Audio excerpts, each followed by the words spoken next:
Цааны өрхөн мөндөд үзэгчтэй нүүл шийдэл нэвтрүүлгийн цоошин дугаар үзэгч та бүхэнд Монгол визийн цамхгаас хүрэхэд бэлэн болоод байна.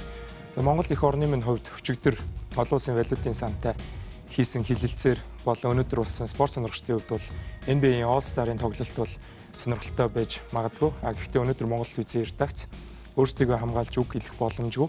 За Монгол улсын иргэдийн талаар ярилцахаар бэлдсэн байгаа. Чухам яагаад энэ сэдвийг сонгосон шалтгааныг одоо баримтуудад та бүхэн анхаарлаа хандуулахыг хүсэж байна.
Нүүдэл шийдэл нэвтрүүлэг Монгол визийн редакцийн бэлтгэсэн зарим нэг баримтуудыг үзэгч та бүхэн үзлээ. Тэгэхээр бид хүүхдийн эрхийн асуудлаар өнөөдөр зэрэгцээ ертөнц гэж нэрлсэн хилцүүлгээ хэлэхэд бэлэн болоод байна.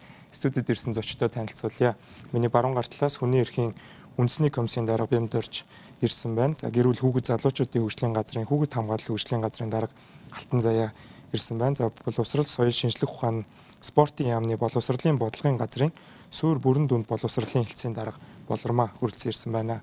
За миний зүүн гар талд бол Монголын хүүхдийн эрхийн үндэсний төвийн тэргүүн хүүхэд хамгааллын үндэсний сүлжээний зохицуулагч Цэвэн дарга ирсэн байна. За Лантун дохой төрийн байгууллагын тэргүүн Ганж Авхлан ирсэн байна. За мөн сайн ирээдүйн төлөө төрийн байгууллагын үүсгэн байгуулагч Солонгот нар ирсэн байна. Тэгэхээр хүний эрхийн үндэсний комисс бол одоо хүүхдийн болон хүний эрхийн зөрчлүүдийн талаар бол жилүүр тайлангуудыг гаргадаг байгаа. Тэгэхээр Бямд орж даргаас эхлээд яг одоогийн байдлаар Монгол улсад хүүхдийг хамгаалах ямар хууль зүйн баримт бичгүүд хүчинтэй байдаг вэ гэдэг талаар нэлээд тийм суурин асуултаас эхлэе гэж бодлоо. Магадгүй зарим үзэгчд маань залуучууд маань энийг мэдэхгүй байж магадгүй тийм ээ. Тэгэхээр яагаад хүүхдийн тухай асуудлыг ярих юм бэ? Яриад байгаа юм бэ гэдгээс яриагаа эхлэе гэж бодож байна. Монгол ардын үгэнд их сайхан үгнүүд бий. Тэр дотор биетэй хүн биетэйгээ зөөрлө. Үртэй хүн үртэйгээ зөөрлө гэдэг ийм үг байдаг. Өнөөдөр таны амьдрал боломжтой таны хүүхэд бас боломжийн өсөж торнож байгаа бол бид чинь нийгмийн хүмүүс таны хүүхдийг энэ нийгэмд ороод ирэхэд энэ хүнд нөхцөлд байгаа хүүхдүүд зэрэгцээж ажиллаж амьдрна. Тийм учраас хүүхдийн асуудлыг хүн болгон насны хязгааргүй, хүйсийн ялгаргүй, албан тушаал, зэрэг зандаа, хөрөнгө мөнгө харгалзахгүйгээр хүүхдийг л одоо хүүхдийн төлөө сэтгэл гаргаж ямар байгаа юм. би хөдөөссөн манай ахмадууд ямар ч айлын хүүхдийг дэрэгдүр өнгөрөхтөн толгойг нь илдэг шүү дээ. Тэр чинь хайраа шингээж байгаа байхгүй юу? Хүүхдийг хайрлаж, хүүхдийг өөдөн татаж байх юм бол хүүхэд хэний ч үгэнд орно, хиндэж баярлна. Өнөөдөр хүүхдийн эрхийн асуудлаар бол Монгол улсад олон хууль бий. Олон улсын гэрээ конвенц бий. Тэр болгоныг энд одоо дуртай байх юм байхгүй. Одоо манайх руу орохч байгаа энэ холбогдох газруудын вебсайтанд ч одоо энэ бүх эрх зүйн актууд бол бүгдөө байгаа. А ганцхан миний одоо санаа зовж байгаа юм юу вэ нөхдөр ингээд ярихтаа зэрэг шийдвэр гаргах төвшний хүмүүс ирэхгүй юм. Энэнд л би их харамсаж байна. Бид их хям бодлох гэж дарга болоогүй шүү. Бид ажил хийх гэж Монгол бий болсон энэ хүнд асуудлуудыг шийдэхийн тулд л албан тушаалд очсон байгаас шүү гэдгийг л дээр дороо мэдмээр байна. Тэгжээж бид амжилтанд хүрнэ. За баярлалаа. Тэгэхээр цэвэн даргаас бол би арай өөрөөр бид нар бас нэвтрүүлэг эхлэхээс өмнө Эрдэнэс маань Баасан гарагаас эхлээд судалгаа хийж эхэлсэн. За бид нар бол тийм холын юм яриаггүй. Одоо энэ студиэс гараад 100 метрийн зайд одоо хүүхдийн зуугийн зарим нэг үйлчлэгээний газараар үйлчлүүлэхэд бол хаа хоолны мөнгө өгөөч те хаа бүх авчаач тамхи авчаач гэд бид нар бол хүүхдүүд хөдөлмөр эрхэлж байгааг болон гэр орондоо хонохгүй байгааг бол тэр хүүхдүүдээс шууд харж болно. За боломжтой нэг маань мөнгө өгч байгаа. За 90 оноос энэ хүүхдүүдийн тоог өссөн буурсан гэд сэтгүүлч нар ерөнхийдөө янз бүрээр бичдэг. Тэгэхээр яг танаа дээр хамгийн сүүлийн тоогоор гэр орносоо дайцсан. За гэр орносоо өөр газар хоног төөрүүлж байгаа. Хідэн хүүхдэд нийслэлд маань юм уу улс даяар байгаа гэсэн тийм барагцаа тоо байдаг бай. Тэгээд суур асуудал нь яг хаанаас энэ хүүхдүүд гэрээсээ дайжаад байна гэдэг асуудлыг танаас сонирхмоор байна. За өөрөө чинь тэр асуултанд хариулахын тулд бол энэ жил одоо яг хэдэн хүүхд байна вэ гэдэг ажилласан. Энэ ажиллах гол шалтгаан нь бол хууль зүйн дотоод хэргийн яамны санаачлалаар АСЕМ үед тэр төлөөлөгч нарт одоо Улаанбаатар хотыг сайхан харагдуулахын тулд энэ гудамжинд байгаа хүүхдүүдтэй ажилласчээ. Та нар одоо туршлагатай хүмүүс учраас гэж санал тавьсны дагуу хүүхдийн эрхийн сурвалж судалгааны хүрээлэн гэж хүн тэгээ манай байгууллага Монголын хүүхдийн эрхийн үндэсний төв яг АСЕМ үеэр 10 хоног ажилласан юм аа. Яг энэ судалгаагаар бол одоогийн байдлаар бол 54 хүүхд байгаа. Нийт одоо улсын хэмжээнд бол 100 хүүхд гэсэн статистик байгаа. Эний 54 нь бол одоо Улаанбаатар хотод яг байж байна. За тэр 100 ч гинэ одоо энэ хажуу талын КФС гэдэг энэ хажуу талд ч гэсэн хүнээс юм гуйдаг гадаадынхныг ордог одоо тэр газар нь суугаад хоолны мөнгө гуйдаг идж байгаа хоолын булааж ийм асуудлууд байсан. Тэгээ бид бол 6 сарын 15-наас одоо 12 сарын 15 хүртэл одоо энэ хүүхдүүдтэй бол ажилласан. Мэдээж энэ хүүхдүүд бол судалгаан дээр үндэслэж байгаа учраас эднэрийн яг үндсэн одоо гарсан шалтгаан бол гэр бүлийн хүчирхийлэл. Ердөө л энэ хойд эцэг эхийн хүчирхийлэл тэгээ архиталтаас болж гарсан байдаг. Тий. Тэгэхээр эднэр бол яг гэр бүл эцгийн хараа хяналтаас гарсан гэж бид нар хэлж сурмаар байгаа юм л да. Тэр хугацаанд гэж хэлж байгаа юм бас. Хүүхдэд бид нар бол аль болохоор нэр цол өгөхөөс өмнө бас тэрний яг байгаа байдалд нь тохирсон тийм хэллэгийг бид нар нийтээр хэлж сурах хэрэгтэй байна. Бас энэ хүүхдүүдийн асуудлаар бол нэгдсэн хандлага ойлголттой болмоор байгаа. Тийм учраас бол одоо гэр бүл эцгийн хараа хяналтаас төр гарсан тэр 54 хүүхдийн хувьд бол үнэхээр эрсдэлтэй нөхцөлд амьдарч байгаа. Тэд нар бол доод тал нь бол 3 сар дээд тал нь бол 12 жил 5 настай гарсан 17 та хүүхэд ирж ирсэн. Ийм учраас бол 12 жил одоо ийм байдалд амьдарсан хүүхдээ яаж ажиллах вэ? 3 сар одоо гараад явж байгаа хүүхдээ яаж ажиллах вэ гэдэг бол энэ үнэхээр одоо мэрэгчлэтнүүдийн анхаарал татсан бас эдгээр тохирсон нас үе сэтгэн онцлог гарсан жилтийн хамааталт хүмүүжил төлөвшил зан үйлдэн тохирсон үйлчлэгээ шаардж байгаа маа л гэж хэлмээр байна.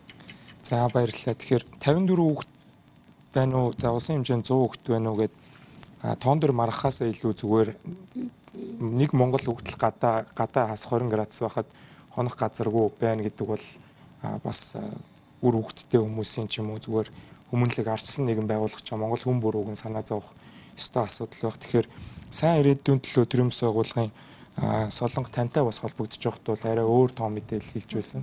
Тэгэхээр судалгааны аргачлал бол өөр үеж болно те. Танах бол ямар хугацаанд төвөр судалгаа хийхэд хэдэн хүүхэд байна гэдэг тийм том мэдээлэл байгаа. Тэд нартэй яаж ажилладаг вэ танах? За баярлалаа. Та бүхэнд энэ орой мэндийг хүргэе. За манай төрийн бас байгууллага 2010 оноос хойш үйл ажиллагаагаа явуулж эхэлсэн. Анх бол бид нар төрийн бас байгууллага байгуулад энэ хүртэл явъя гэж ер нь шийдээгүй зүгээр л оюутан залуучууд нэгдээд гудамжинд байгаа хүүхдүүдэд туслая гэж хэлсэн байгаа. Тэгээ үүнээс хойш бид нар 12 оноос хойш наривчлан судалгаануудыг гаргаж эхэлсэн. Тэгээд яг өнөөдөр энэ жилийн байдлаар 83 хүүхэд 83 хүүхдийг энэ 2016 оны 12 сарын байдлаар 83 хүүхдийг нэр нас хүйс хаагур юу хийж явж байгаа ямар шалтгаанаас орон гэрээсээ дайлцсан гэсэн энэ судалгаануудыг манайх хийсэн байгаа. За тэгээ бидний барагцаагаар 100 орчим хүүхэд энэ яг өнөөдрийн байдлаар хараа хяналтгүй гудамжинд хүүхдүүд амьдарч байна гэсэн. За энэ чинь одоо нэр хүүсээр нь яах юм бол 61 эрэгтэй байна, 22 эмэгтэй хүүхдүүд байгаа.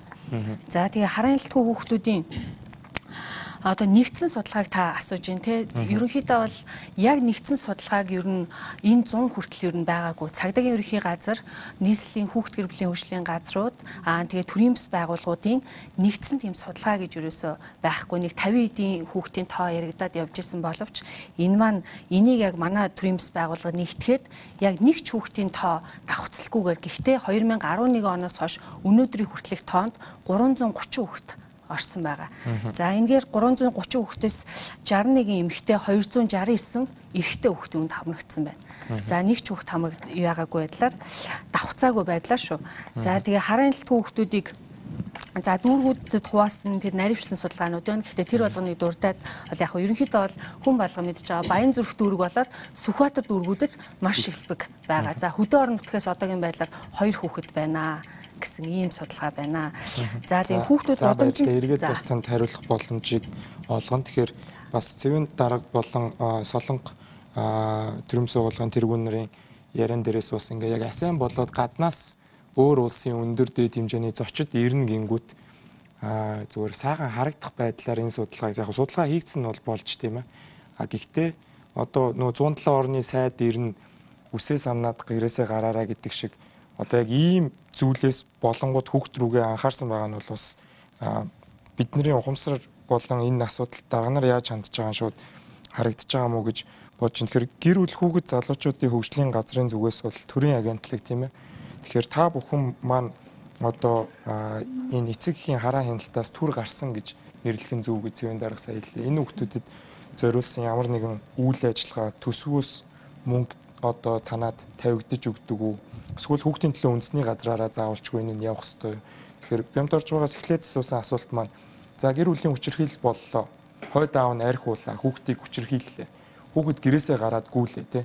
Тэгэхэд манай нийгэмд энэ хүүхдүүдийг барьж авах ямар тор байна гэдгийг эхлээд эхний асуудлаараа л ер нь тодорхойлох гэдэг байна л да. Энэ хүүхдүүд хаана очих уу? За би нэг хүүхдийн зууд хадлаа, хаана хандах уу? Цагдаатай хандах уу?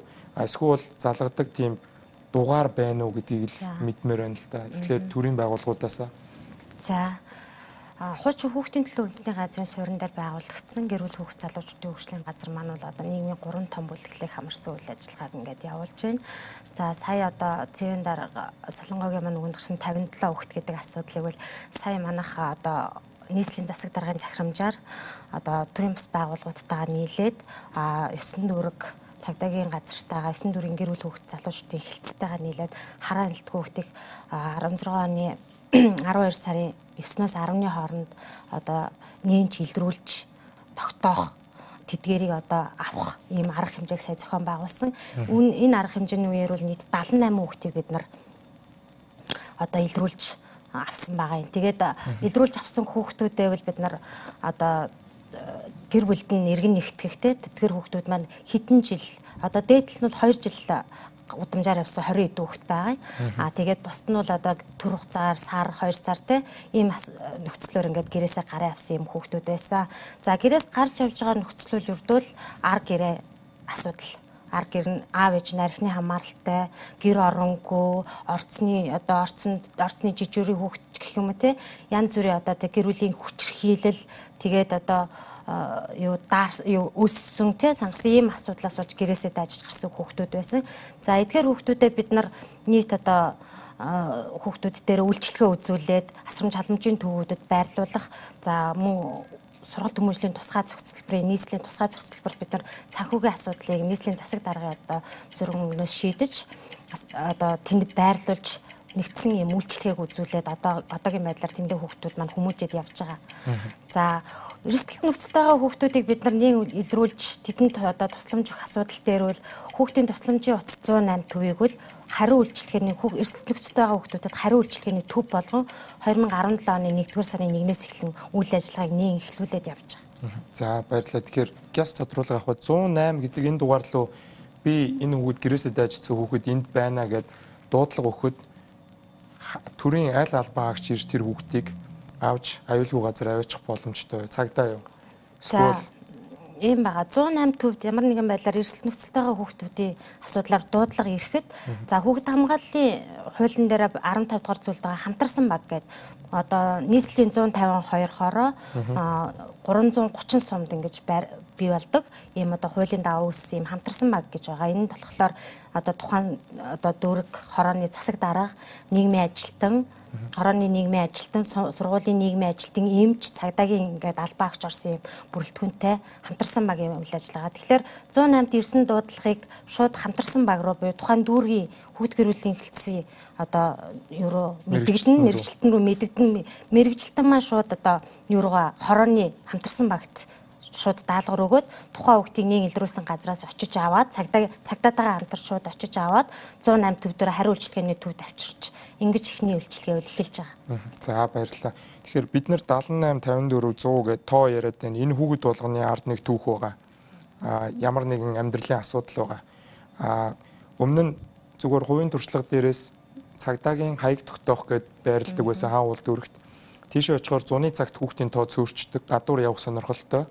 Илүү хөдөлмөр эрхлэх сонирхолтой. Өвлийн цагт болохоор тэндээ ирээд байрлах сонирхолтой гэж. За тэр хүүхдүүд дээр сайн дурын ажил хийгээд очихоор бас яаж харилцах, тэр хүүхдүүдэд яаж үлгэрлэх ч юм уу. Тэрэн дээр бол бас сэтгэл зүйчийн мэрэгжлийн тим юм шаардлагатай байд юм байлээ л дээ. Тэгэхээр боловсролын яамны төлөөлөөс болормоо даргаасаа бол яг одоо ингээд сургууль завсарчлаа. Хүүхэд гэрээсээ дайжсан байгаа бол хүүхэд эргээд сургуультаа ингээд байнгын тогтмол хамрагдаад байж болохгүй. За тэгэхээр яг манай ерөнхий боловсролын сургуулийн зүгээс яг ийм нөхцөл байдалд орж байгаа эрсдэл бүлэгт багтаж байгаа хүүхдүүдэд яаж сургууль нь тэр хүүхдүүдийг эргэж боловсролоо олж авахгүй байх тэр эрсдлээс нь хамгаалж ажиллах ба энэ дээр ер нь танаа ямар стратеги барьж ажилт юм бол одоо ямар систем ажиллаж байна гэдгийг сонирхмоор. За тэгэхээр өнөөдөр энэ нэлийн цаг үеийн зэрэгцээ одоо амьдрал тий оршиж байгаа энэ одоо асуудлыг энэ нэвтрүүлгийг зохион байгуулж байгаа танай хамт олонд талархал илэрхийлье. Ерөнхийдөө өнөөдөр бид нар цаг үеийн олсон хүүхд рүү одоо ингэж бүх чиглэлүүдэд хандуулж байна гэдэг бол нэлээд чухал энэ асуудал байгаа. Гэхдээ зэрэг үндсэндээ бол хууль эрхцэн хүрээнд бол хүүхд хамгааллын, хүүхдийн эрхийн зөрчлийн асуудлуудыг аль болохоор сургалтын байгууллага, сургалтын орчинд гаргахгүй байхаар бүхий л шийдлүүд бол хийгдсэн, бүхий л эрхцэн орчин зохицуулагдсан байдаг. Гэтэл өнөөдөр бидний амьдрал дээр хараад ирэхээр бүх одоо энэ бодлогын шийдлүүд тийм ээ хууль эрхцэн хэрэгжилтийн асуудал дээр үнэхээр учир дутагдал байгаад байна. Яагаад хэрэгжилтийн асуудал дээр гэж бид нар асуудал яриад байна вэ гэхээр өнөөдөр үндсэндээ бол Монгол улсын нийт ерөнхий боловсролын сургууль 551 мянган хүүхэд сурж байгаа. Тэгэхээр үндсэндээ сая 500 ээж аавтай нийлүүлэх юм бол тийм ээ Монгол улсын нэг сая 600 сая 700 800 орчим иргэд бол бүгд боловсрол руу харж байна. Боловсролын үйлчилгээ хүртэж байна. Энэ бол зөвхөн ерөнхий боловсролын сургууль. Тэгэхээр өнөөдөр яг боловсролын үйлчилгээ хүртэж байгаад завсардсан сургуулиас одоо жоохон холдсон энэ асуудал маань яаж юм гэхээр хүүхд хамгааллын асуудал гэр бүлээсээ рүүс ингээд асуудал үүсэж байна. Болормоо би айгүй наривчсан асуудал үүсэн шүү дээ тийм. Яг завсардaltaй сургууль нь яг яаж ажиллах вэ энэ хүүхдүүдтэй? Нийгмийн ажилтан нь цаашаа харьяа дүүргийнхаа цагдаа энэ сайн хэлсэн хамтарсан баг руу мэдэгдэх үү? Манай дээр бол ийм л одоо тогтолцоо явж байна. Сургууль завсардсан өнөөдрийн байдлаар бид нар систем дээр аваад үзэхээр 445 хүүхэд байгаа. Гэтэл эдгээр сургууль завсардсан хүүхдүүдийг эргээд наривчлаад аваад үзэхээр учир шалтгааных нь бид нар дандаа судалдаг. Судлаад эргүүлээд буцаагаад сургуульд нь буцааж эргүүлэх энэ асуудал дээр сургуулийн нийгмийн ажилтнууд нэлээд ажиллаж байна. Сургуулийн нийгмийн ажилтнууд. Гэтэл өнөөдөр бид нар сургуулийн нийгмийн ажилтнууд анги удирдсан багш боловсролын удирдах ажилтнуудыг хүүхдийг завсардуулахгүй байх үндсэн хууль заагдсан суурь боловсролыг үн төлбөргүй заавал эзэмшүүлэх гэдэг энэ шаардлагынхаа хүрээнд бүх үйл ажиллагааг явуулж байна. Гэхдээ яг процесс яаж явдгийг бол би таны хариултнаас бол ойлгосонгүй уучлаарай. Тэгэхээр ганж авхлангийн хувьд бол манай Facebook хэрэглэгчид залуучууд бол андуун төхөө төрөм суулгыг бол надаар хэлүүлдэггүй маш сайн мэдж байгаа. Гэр бүлийн хүчирхийлэл болон хүүхэд хүчирхийлэлд өртөхөд танаа байгууллага бол хамгийн түрүүнд дуурч за одоо жишг төвүүд нээж байгаа гэдэг мэдээллийг хамгийн сүүлд авсан байгаа. Тэгэхээр танаа байгууллагын зүгээс яг хорооны хүүхдүүдэд одоо бэлэг тарах дээрэж байд юм уу? Сүүлийн чиний ярьцлагыг уншиж байхад хорооны тодорхойлолт бас жоохон учир дутагдaltaй байсан гэдэг. Тэгэхээр яг энэ эцэг эхийн хараа хяналтаас гарсан хүүхдүүдтэй танах хэр туулж ажиллаж байна? Ямар хүндрэлүүд байна? Тийм. За би сая нэг 2 үг сонслоо л да одоо бүх баримт бичиг бие гэдэг одоо манай хүний эрхийн үндэсний комиссийн дарга бэмд орж байгаа хэлсэн байна. Болормоо дарга болохоор бүхэл эргэцсэн орчин зохицуулагдсан гэдэг. Тэгээ бид нар ер нь нэг хилцүүлэг хийхээр ингээд бүх юм нь байгаад идэг. Тэ? Одоо бүхэл юм нь байгаад идэг. Тэгсэн мөртлөө асуудал нь байгаад идэг. Тэгэхээр би ганцхан жишээ хэлье л да. За 4 настай хүүхдийг одоо Хятад улсын иргэн заа зурцсан хэрэг гарсан тийм ээ. Энэ бол Сонгон хайрхан дүүргийн 26 дугаар хороонд гарч байгаа. Энэ хэрэг гарснаас 5 хоногийн дараа би очсон. Тэр айлд. Хорооны засаг дарга очоогүй байсан. Одоо эргэвч очоогүй байсан. Ингээд эдгээр чинь ерөөсөө ажиллахгүй байгаа байхгүй энэ систем. Байгаад байгаа байхгүй. Одоо хамтарсан баг нь байна те одоо бүхэл юм нь байна. Үнэхээр сайхан бүх юм нь байна. Тэгвэл бүх нийгмээрээ шүүгсэн шүү дээ. Одоо тэр 4 настай хүүхдийг заазурцсан хэрэг. Тэр чинь одоо 3 жилийн өмнөх заазурцсан биш. Сүүл заазурцсан яриад шүү дээ. Одоо бүр одоо дүүжирцэн те заазурч л байдаг шүү дээ. Тэгээд тэр баг нь очоогүй. Тэг хамтарсан багийн ахлагч нь хорооны засаг дарга хүмүүс юм байгаас. 26 дугаар хороо нь өөрөө 108 утасны дуудлагаараа нийслэлтэй номер 1. Хүчирхийллийн хувьд бол бүр гаарцсан хороо байгаа. Тэн дээр шилжин сурах хөдөлгөөн сүүлийн хэдэн жилд маш ихээр хийгдсэн. Уугуул иргэн цөөтэй, шинээр шилжиж очсон айл олонтой. Тэгээд тэр асуудал нь бол хамгийн түрүүнд ийм асуудал дээр хөдөлж явах ёстой газар байна. Тэгээ яваад очиход бол ирээгүй байна. Зүгээр л энэ энгийн нэг ийм л жишээгээр бид нар бол тайлбарч болох юм байна. Тэгээ бид нар одоо бол энэ 78 54 83 биш энэ бүр 7 8 мянгаар яригдах хэрэгтэй. Гэхдээ хараа хяналтгүй хүүхдийн тоог яриаггүй шүү. Энэ хүүхдүүдээс хэцүү нөхцөлд гэр бүлийн хүчирхийлэлд амьдарч байгаа. Аав ээж нь байгаа мөртлөө байхгүйгээс 7 дор хазаа, тамлаа, зодоод байдаг энэ хүмүүстэй хэдэн мянган хүүхдүүд амьдарч байгаа. Бид нар энэ тоог дахиж сөхөж гаргаж ирэх хэрэгтэй байна. Түүнээс нэг 100 200-ийн дунд яригдаад тэгэл энэ нэг гайгүй юм шиг. Тэгсэн мөртлөө яг яваад очихоор ингээд асуудал нь байгаад байдаг. Энийг л одоо бид нэр жоохон бодитол болох хэрэгтэй байгаа юм л да. Тэгэхээр нэг л жишээн дээр ярихад юм байж байна. За баярлалаа. Тэгэхээр бямд орж байгаа одоо хүүхдийн манад бол ийм амар нийгмийн одоо тэр чигээр нь жигшээсэн одоо хүүхдээ хүн болгоны одоо бүгд айсан ийм кейсүүд бол маш их гараад байгаа. За хэвлэл тэрэн дээр бол одоо маш их шуугдаг тийм ээ. Тэгэхээр саяын одоо Алтан цай даргын хэлсэн хамтарсан баг гээл хорооны засаг дарга гэхтэл яг дотроо бодож илвэл хорооны засаг даргаыг нэг хүүхэд байна гэхэд хамтарсан багт мэдээлэл авна уу гэхээс бол очихгүй бах та гэдэг тийм бодол төрөөд байгаа байхгүй. Яг төрийн үйлчлэгээ. Тэгэхээр хорооны засаг даргын хариуцдаг юм бол маш их гэдгийг ойлгож байгаа. Тэгтээ зүгээр нэг хүүхэд дээр ирж байгаа хүчирхийлэл гэдэг чинь өөрөө тэр хүүхэд чинь бид нар шиг найз нөхд байхгүй те. Одоо нийгмийн ямар нэгэн хамгаалалт аав ээжээс нь өөр тэр хүүхдэд бол ямар ч хамгаалалт ангийн найзууд ахлах ангийн хүүхд бол ангийн найзуудаас ямар ч хамгаалалт байхгүй бүр илүү анхаарах хэрэгтэй юм шиг л санагдаад байгаа. Тэгэхээр ганцхан ингээ газар дээр нь ажиллаж байгаа хүн бол энэ саяын батлагдсан хуулиуд маань ингээ ажиллахгүй байна гэд танай байгууллагын зүгээс одоо зөвлөмж хөрвүүлэхээс гадна ямар төрийн байгууллагыг бас ажилуулахын тулд ямар арга механизм авах боломжтой байдаг. Тэр нэр томьёоноос эхлэмээр байгаа юм. Хүнд бол хамгийн чухал нэр хүнд байдаг байхгүй. Хүүхэд ч ялгаа байхгүй. Тэр хүүхэд нэр төр нь хамгаалагдсан, нэр төр нь нандин байх хэрэгтэй. Гэтэл бид нар хүүхдэд хамгийн түрүү нэр өгдөг. Энэ одоо саяны нэрлээд байгаа хүүхдүүдийг эхлээд бид нар юу гэсэн бэлээ? Тараншааны хүүхдүүд гэж нэрлсэн шүү дээ. Дараа нь юу гэж нэрлсэн? Тэнмэл хүүхдүүд. Тэгээд тэр чи яаж тэр нийгэмд найз нөхдөг би тэнмэлийг шилжээд одоо энэ хараа хяналтгүй гэдэг чинь ч гэсэн бурууны ятам явахгүй юу? Хараа хяналтгүй зүгээр төгөл дээрээс зэрлэг амт шиг байх нэт. Бос хүүхдүүд бол бүр шоронд байх юм шиг хараа хяналдаг бүр байнга ингээ хараа хяналдаг чинь шоронгийн одоо тэр 20 газрын нэр том юм шүү. Харин сая боловсролын яамны хэлцээний дараа хэлж байна. Энэ эрсдэлт нөхцөлд нэр томьёогоо хүртэл олмоор байгаа юм. Эрсдэлт нөхцөлд байгаа хүүхдүүд гэж. Өөрөөр хэлбэл тэр хүүхэд буруутай биш. Бид нар хүүхдэд буруугаа нөгөөд байгаа хөө тэнмэлэг хүүхэд, орцны хүүхэд гэдэг. Энэ бол тийм биш. Нэр томьёогон дараа нэг ийм өөрчлөлт хиймээр байгаа юм. Тэгжээ тэр хүүхдийг чинь чи адилхан хүүхэд шүү.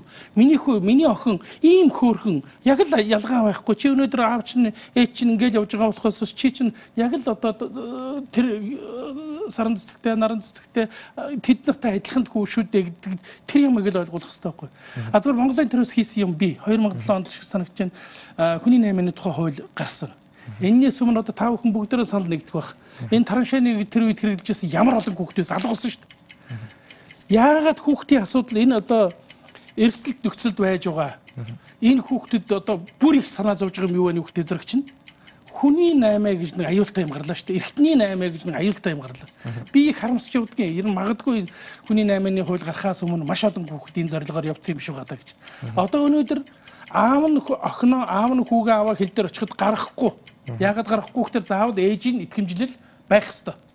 Эсвэл аав чирэн аваа явж байгаа бол энэ хоригдсон. Одоо дотроо л байна. Одоо хүүхэд аваа гарч чадахгүй. Харин өнгөрсөн 100 унаач хүүхэд нэрээр энэ хөлийн оролцоо аймагуудаас маш олон хүүхэд гарсан. Харин идэвхтэй хөөцөлдсөний үр дүнд хүүхдүүд бүгд орж ирсэн.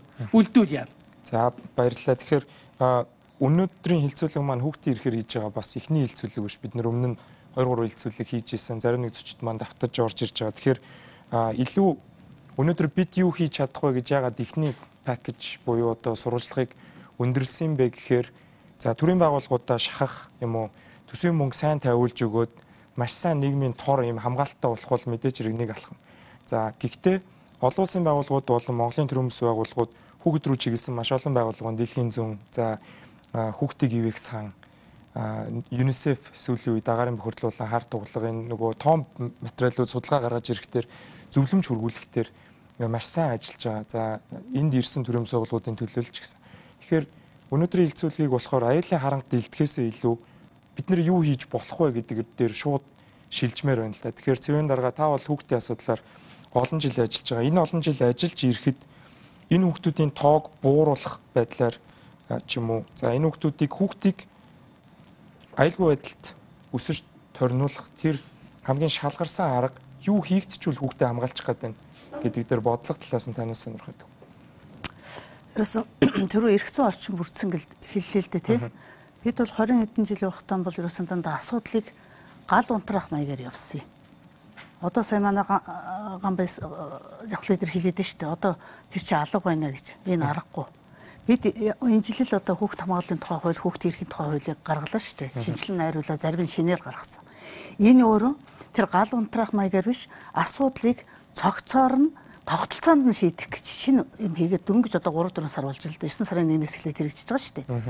Нэг талдаа нөгөө талдаа энэ тогтолцоо хөдөлж өгөхгүй энэ механизм хөдөлж чадахгүй байгаа гэдэг нь бол өөр хүчин зүйлтэй холбоотой байгаа. Нэгдүгээрт энэ одоо тэр хорон дээр ажиллаж байгаа хүмүүсийг улс төржүүлээд халж байна. Овоо ажлаа мэдж яхад нь ихэнх нь одоо мэдэхгүй улсуу сууж байна. Хүнээс нь шалтгаалж байгаа нэг хэсэг байна. Солио холионоос болж нэг шалтгаалж байгаа нэг хэсэг байна. Нэг хэсэг нь бол ерөөсөө нөгөө хууль нь ингээ баталгаажуулаг байсан учраас одоо хамтарсан баг гэдэг чинь сая албачиж байгаа. Сая гэр бүлийн хүчирхээлтэй тэмцэх хуулинд одоо албачаад гарч ирж байгаа. Үргэлжлүүлээд өгчөж байгаа. Тэр зүгээр л тэм нэг сайн дурын маягтай байсан юм чинь өнөөдөр цагдаа юу хийх вэ? Өрхийн эмч юу хийх вэ? Нийгмийн ажилтны юу хийх вэ? Засаг дарга юу хийх вэ чинь хэлчих зэрэг одоо энэ бол яг одоо өөрийнхөө голдрогоор явах энэ одоо механизм бүрдэж байгаа гэдэг нь бас хэлхийн зүйтэй болоо гэж. Дээр нь одоо энэ хүүхдийн хамгааллын асуудлыг хүүхдийн эрхийн зөрчлөө гэдэг дээр хүүхдийн эрхийн улсын байцаагч гэдгийг бий болгосон. Тий. А нөгөө талдаа бол хүүхдийн өөрийнх нь оролцоо хангасан, өөрийнх нь дуу хоолойг болох хүүхдийн илч гэдэг юм гаргаж ирсэн. Тэр хүүхдийн өмнөөс хэн нэг нь мэдээлэх тухай асуудал тийм ээ. Тэгэхээр эн чинь одоо механизм болоод хөдөлтөл нэлээд одоо бас цаг хугацаа орох байх. Гэхдээ бол хүмүүс нь одоо үргэлжүүлсэн учраас одоо дараагийн асуудал нь бол одоо сайжрах болов гэж. Яаж хариуцлага тооцох механизм бас хийж өгсөн бол тоо сонирхох хэрэгтэй юм те. Тэгэхээр Солонгоо танаа байгууллага ингээд залуучууд нийлээд ингээд явж ийсэн аа. Сүүлдээ судалгаа хийгээд тэгээд танаа презентацийг үзэж бас нэлээд олон хүүхдтэй тулаад ажилласан, хувцалсан, хоололцсон. За зарим нь нийгэмшүүлэх тийм юм хийж байгаа юм билээ. Тэгэхээр яг хэдэн хүүхдтэй ажиллаад байна одоогийн байдлаар? Одоогийн байдлаар биднэрт гудамжинд байгаа харан илтгүү хүүхдийг гудамжинд нь нийгэмшүүлнэ гэдэг асуудал байдгүй маа гэдгийг бид нэр төрийн одоо холбогдох байгууллагын хүмүүст нь хэлээд байгаа. Бид нар бол гудамжинд өөрийн хэлснээр хоолж байгаа, хувцалж байна. Тэгээд чи яаж ийн, би яаж ийн, зовлонгийн сонсож байна. Тэ? Эннээс цаадахыг бид нар хийж чадахгүй байгаа. Тий. Тэгэхээр өнөөдөр бид нар өөрсдийнхөө хүүхдийг гудамжинд байвал бид нар чихтэй харин үсттэй тий. Тэгэхэд бид нар энэ харан илтгүү хүүхд бол хідэн сая ярьсан 5 наснаас ахуулаад 17 хүртлээ тий. Тэр байтугай 2-3 наснаас ахуулаад бүхэл бүтэн гудамжаар амьдраа явчихсан хүүхдүүд зөндөө байна. Одоо энэ 83-гийн гэдэг хүүхдийн 70-аас дээш хувь нь тийм байгаа. Танах одоо яг хүүхдтэй ажиллаж байгаа юм бол одоо манайх ерөнхийдөө 83 хүүхдтэй уулзсан. Тэрнээс гадна бид нар 6 жилийн өмнө харан илтгүү хүүхэд байсан бол одоо насан турсан 18-аас 23 насны 40 орчим залуучуудтайгаа бид нар тогтмол харилцаатай байж уулзж байгаа. Тий. Тэгээ энэ үйл ажиллагаанд бид нар одоо гудамжинд хүүхдийг нийгэмшүүлнэ гэдэг асуудал байхгүй байна. Хамгийн ихэнд нь гудамжинд байгаа яг өнөөдрийн байдалтай байгаа энэ 100 орчим хүүхдүүдэд авах шуурхай хамгаалах байр. Шуурхай хамгаалах байр. Тэгээд тэрний дараа бид нар энэ дээр 5 жилийн стратеги төлөвлөгөө боловсруулж байна л да. Өмнө бид нар 2-3 жил бид нар төрийн холбогдох байгууллагуудаар нь бид нар явж утсан. Сүүлдээ Батуул дараад хүртэл бид нар уулзах бичил өгчээсэн. Тэр болгонд ерөөсөө ямар ч ахиц байгаагүй. Харин энэ намар Алтан сүх дарга дээр орсон. Нийслэлийн хүүхд гэр бүл залуучдын хөгжлийн газрын харин бид нарыг хажуудаа аваад яг юу өрөө гаргаж өгөөд тэгээд тэр өрөөнд бид нар одоо юу хийж ийнэ гэхээр энэ 5 жилийн хараа илтгүй хүүхдийг 80%-аар бууруулах 5 жилийн стратеги төлөвлөгөөг бид нар наривчлан боловсруулаад одоо 80% дээр явж байна. Тий. За баярлалаа. Тэгэхээр ганцхан би буруу ойлгоогүй бол танах бол ийм төв байгуулах гад жишг төв ингээ байгуулаа газар мазраа шийдчихлээ гэдэг бичлэг бас фэйсбүүкээс одоо мэдээлэл фэйсбүүкээс дандаа авдаг болчих гээд байна. Тэгэхээр яагаад одоо төрийн байгууллагыг хүлээхгүй нэг төрийн бас байгууллага өөрсдөө энэ төвийг хий гэдэг тийм зорилго тавиад одоо мөнгө цуглуулад ингээ ажиллаад байгаа юм бол төрдөө бол итгэх итгэлгүй байна уу те танаа сайн дурын залуучууд тий яг нэг нүгүү ярихад ер нь төрдөө итгэх итгэл байхгүй байна. Тэгээ төрийн өмнөөс одоо бараг л тийм ажил хийх гэдэг юм шиг байгаа зү те. Тэр төрийн угаас өөрсдийнх нь одоо тулгарсан байгаа хамгийн том асуудал чинь сэтгэл шүү дээ. Ерөөсөө л тэр шүү дээ. Тий. Тэгээд бид нэр одоо баян ушинд газар авчихсан. 4 сард барилгын ажлаа эхэлнэ. Тэгээд ямар ч байсан хийж чадхаа бол хийгээд үзнэ. Яг энэ дээр бол яг хамгаалах байрнаас гадна бол яг эцэг эхчүүдтэй одоо харилцах. Эцэг эхчүүдийн нөгөө нэг бүр дахиад одоо суурнаас нэхлэгээд одоо ингээд ерөнхийдөө өсвөр насны хүүхдүүд эцэг эхчүүд хөрш айлууд гэдэг зөвхөн хүүхд руугаа бид нар чинь ингээд дан ганц гал унтрааж байгаа юм шиг ажиллаж бас болохгүй. Энэ чинь бүхэл бүтэн ингээд гэр бүл дотор амьдарч байгаа. Тийм учраас ерөнхийдөө эцэг эхчүүд рүү хандсан хөтөлбөр иймэрхүү зүйлсийг бол нэлээд санаачилж байгаа. Зүгээр ихэнх одоо арга хэмжээнүүд болохоор гэр бүлийн үчирхийл гэдэг бол өөрөө зуршил болчиход байгаа байхгүй. Одоо бид нэр хуйлаа чангалчих юм бол хүмүүс шоронд их ороод эхэлнэ. Ягаад тэгэхээр тэр чинь хүүхд тэртэй дөрвөө зодддог. Тэргээ сурцсан 10 жил 20 жил зодсон байхгүй. Тэгэхээр бид нар энэ зуршлыг үгүй болохын тулд нэг очиж лекц уншаад, нэг очиж хувцас тараагаад, нэг очиж бэлэг өгөөд тэр хүний 20 жилийн зуршлыг алга болох. Тэгэхээр яг тэр одоо тэр хүчирхийлэл гараад байгаа газар дунд бид нар тэр төвөө барьж дунд нь амьдраад яг гэр ороллынхаа одоо тэр бол нэлээд цөм хэсгэлтэй цаавын гэр орол. Тэндээ тэр хүүхдийн цэцэрлэг, хамгааллын төв, хөгжлийн төв, номын сан, эцэг эхчүүд рүү хандсан соён гэгэрүүлэх үйл ажиллагаа энийг 3, 4, 5 жил тасралтгүй өдөр болгон хийж энэ дэр хүмүүсийн хандлагын өөрчлөлт гарч ирэх. Хандлагын өөрчлөлт гараад ирэх юм бол аянда хүчирхийлэл одоо энэ хүүхдийн хараа хандлаггүй одоо анхаардаггүй байдал ерөнхийдөө багасах ёстой. Ийм олон улсын жишг бол маш олон байна. Тийм. Community center маягийн юм байх чинь гэсэн. Нийгмийн төв юм байна тийм. Нэг удаадаа танаа эхний төв хэдэн хүүхэд хүлээж авах юм уу боломжтой сонирхож ирсэн. Цэцэрлэгийн 4 анги хамгаалах байранд 25 хүн. Тэгээд байнгын үйлчлэл одоо хамрагдах бол маш олон хүн байж таарч хичнээн 100 хүн байж таарна. Тэр чинь одоо хуулийн зөвлөгөө сэтгэл зүйн үйлчлэгээнүүд явагдаж чинь дээрээс нь номын сан одоо сургалтын үйлчлэгээ бас явагдаж шүү дээ. Тэр бол яг өөртөө аваад яаж байгаа юм биш л дээ. Улсын хэмжээнд хэрвээ хүүхдийн төлөө үндэсний газар 100 хүүхэд байна гэж үзэж байгаа бол танаа төв байгуулагдчихвал бараг асуудал шийдэгдчих юм шүү дээ. Зүгээр амар бид нар бол одоо ингээ айгүй нийтдээ нэг 36 хүүхэд одоо нийслэлийн хамгаалах байр нэг 40 хэдэн хүн ингээ нэг тийм жижигхэн ганц өрөөний хоронд л ингээ яриад байгаа шүү дээ. Одоо нам болохоор 4 давхар байр барьцдаг. Нэг хэдэн гудамжинд байгаа хүүхдээ оруулчих гэхээр нэрээсээ нэг давхрын 2 өрөөч олддог.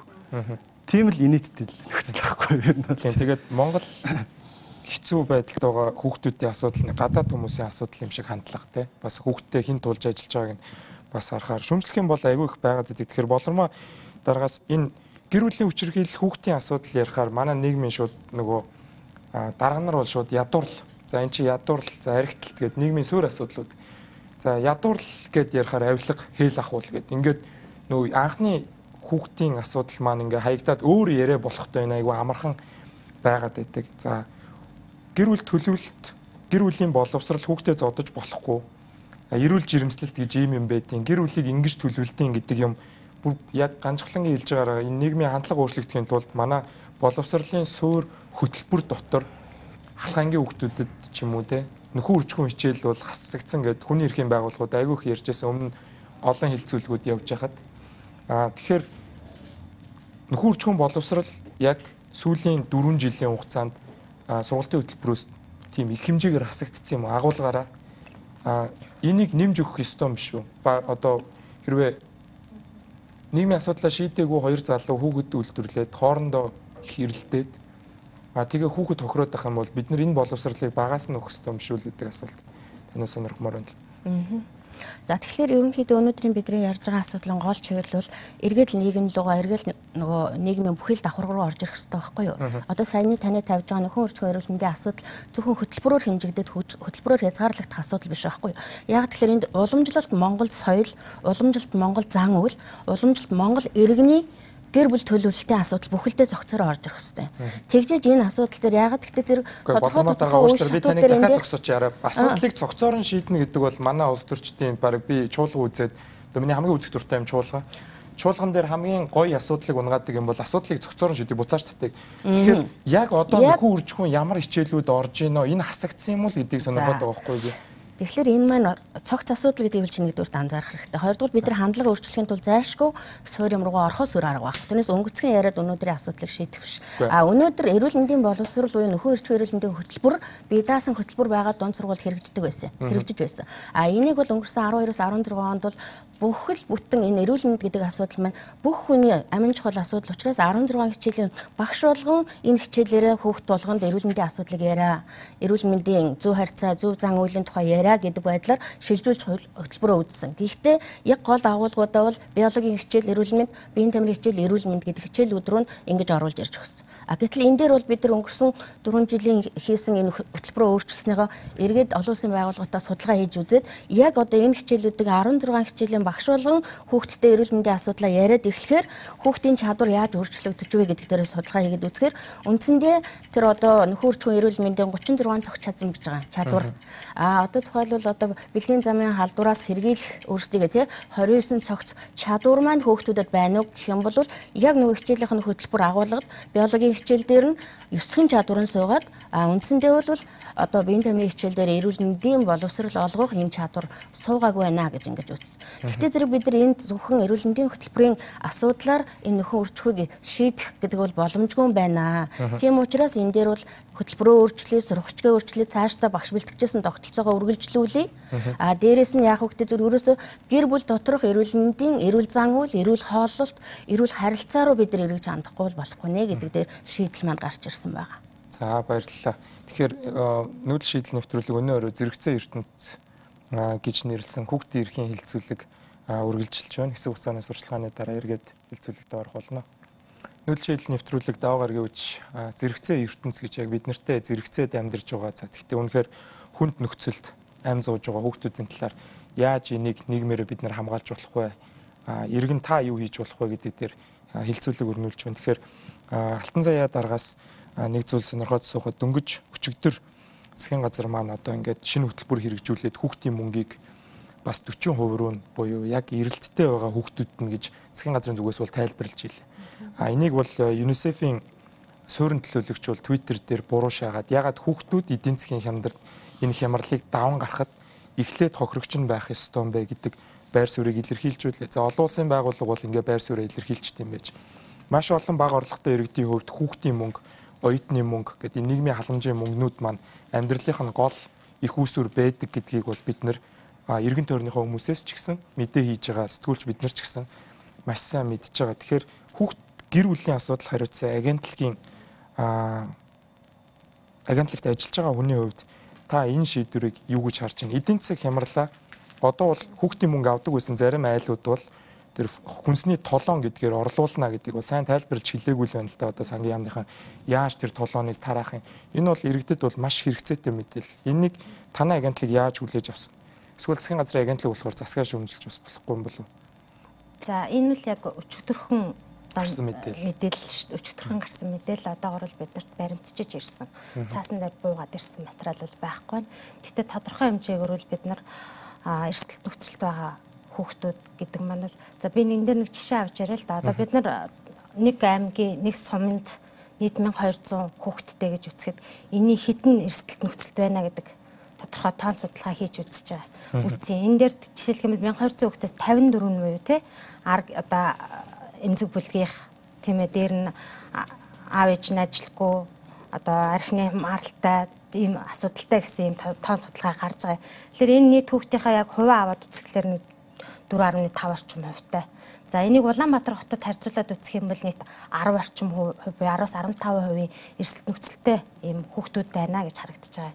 За тэгэхээр бид яг одоо нийт хүүхдийн мөнгийг өнөөдөр бол 60 орчим хувь авч байгаа. Тэрийг өчигдрийн мэдээлэлээр бол бид нарт бол одоо асуудлыг шийдвэрлэхдээ бол тоон юугаар хариул юу яана толгойн байдлаар хүүхдүүдэд олгоно гэдэг. Тэгэхээр бид нар яг одоо ямар юм судалгаан дээр үндэслэж ингэх манай нийгмийн хамгааллын хөдөлмөрийн нийгмийн хамгааллын яам дээр мэдээлэл ирсэн байна. Тэр асуудал тодорхой байх гэж бодож байна. Тэгэхээр дөнгөж өчигдөр гарсан мэдээлэл дээр хүний эрхийн комисс бол бас танаах хүүхдийн эрхийг давхар тайланд тусгаж өгдөг. Тэгэхээр та ямар байр суурьтай вэ? Бямдуур дарга.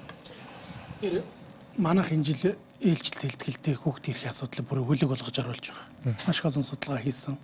Ганц манайх хийдгүү эртний нэгэн байгууллагууд, судалгаа шинжилгээний байгууллагууд, төрийн байгууллагуудын бүх мэдээлэл авч хийж байгаа юм. Саяхан жавхлан хэллээ яах ёстой вэ? Сэтгэл гаргах ёстой. Өөр юу ч байхгүй. Бүх хүн сэтгэл гаргая. Хиндэн ч хэлсэн. Сэтгэл дутуул байх юм бол 1000 хэрэг байхгүй. Нэг удаа дулаан байранд хонуулаад, нэг удаа халуун хоол өгөөд, нэг удаа дулаан хувц өмсүүлээд, гоё хувц өмсүүлээд ердөө энэ биш. Тэгээ сэтгэлийг яаж бий болгох хэвтэй? Болж игэл гэр оронд сэтгэлийг гаргуулах. Болохгүй л тусгай асрамжийн газар байлгаад тэнд одоо бид нар ингээд асрамжийн газруудаар явдаг. Асрамжийн газар олон жил ажилласан хүмүүс чинь ерөөсөө бүр сэтгэл тэр мэдрэмж хоёр нь бол бүр ээж автаар адилхан болсон. Миний охин, миний хүү гэдэг нэг тэгтэр хүүхэд баярлаа шүү дээ. Тэр сэтгэл гарах хэвтэй гэдгийг нэгдүгээрт хэлмээр. За хоёрдугаар тэр хүүхдийн мөнгө гэдэг юмдар яг одоо бас сая хагас угсыг ярьж байна. Би одоо энэ мэдээлэл аваагүй зүгээр ингээд сая бодоход зөв юм биш байгаа гэж бодож байна. Ягаад гэвэл тэр 20,000 төгрөгийг чинь тэр хүүхдэд очихгүй байгаа байхгүй юу? Тэр хүүхэд нэг өдөр халуун хоол идэхгүй байгаа байхгүй. Тэр эцэг эх чинь аваад үржиж байгаа. Тийм учраас яг тэр хүүхдэд зориулсан тэр 20,000 төгрөг нь толоонорооч байдаг юм уу, юугаараач байдаг. Ингэж очивол дээр бахаа гэж бодож байна.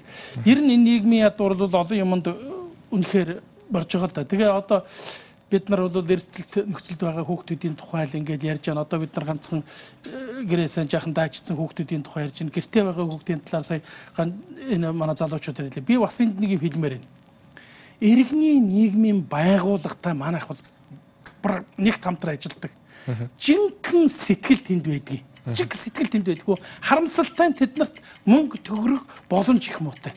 Уг нь тэдний сэтгэлийг төрийн тэр эрх мэдэл төрийн мөнгө хоёртой нийлүүлчих юм бол энэ амархан шийдэх асуудал.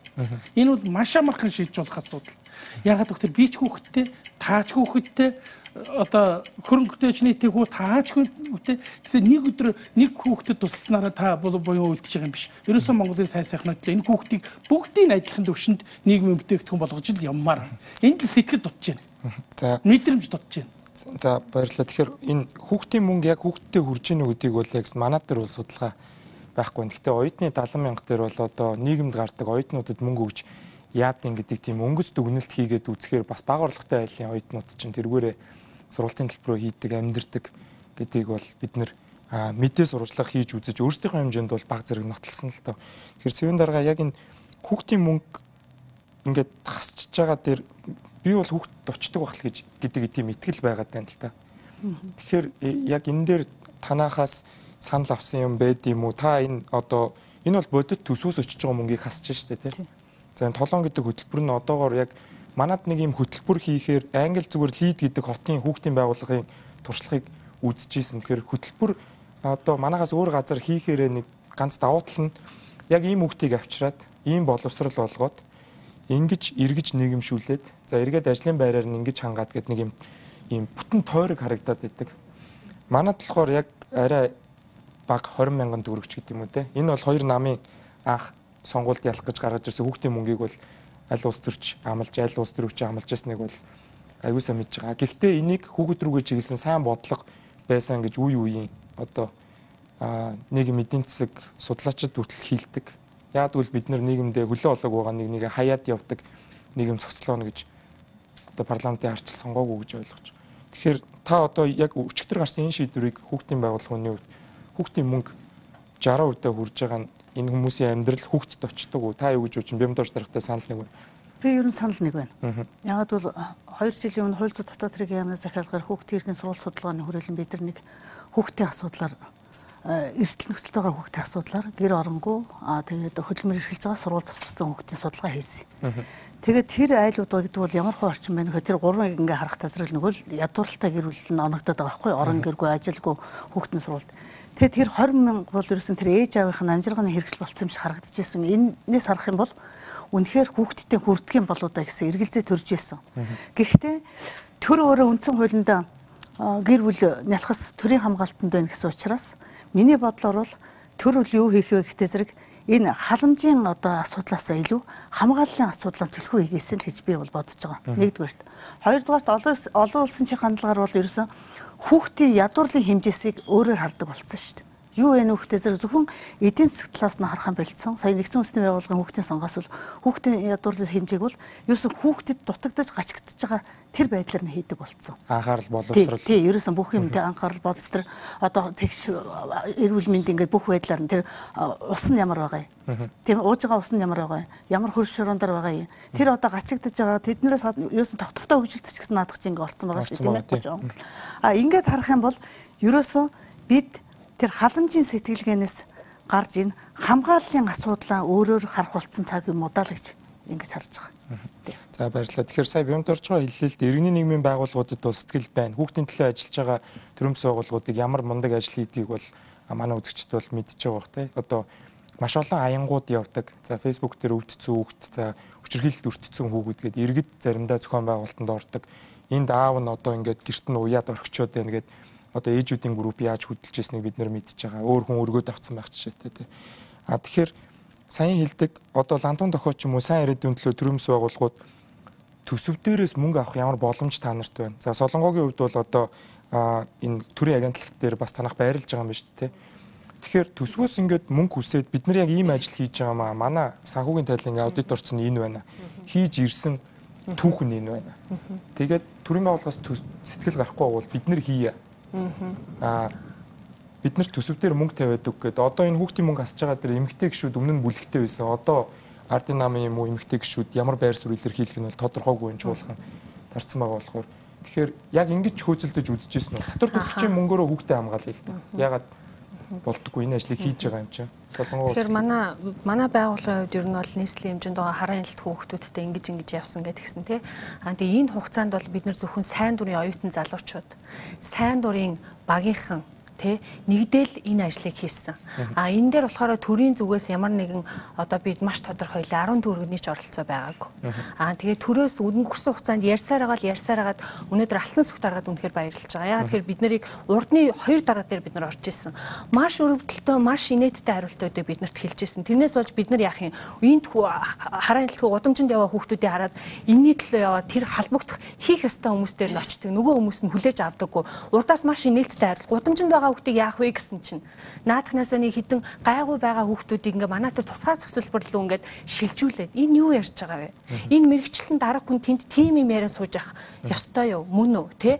Тэгээ одоо энэ шин засгийн газрын одоо шинэ энэ алтан сүхт дарга бид нарыг хүлээж аваад энэ дээр бас энэ стратеги төлөвлөгөөн дээр ингээд яг бид нар өөрсдөө гардаа сууж байна. Тэгээ энэний хэрэгжилтийг одоо энэс өөр одоо ямар нэгэн одоо төрийн зүгээс бидний энэ хийж байгаа одоо энэ дээр гэрээлэн ажилласан тий орсон одоогийн байдлаар нэгж түүх байхгүй байна.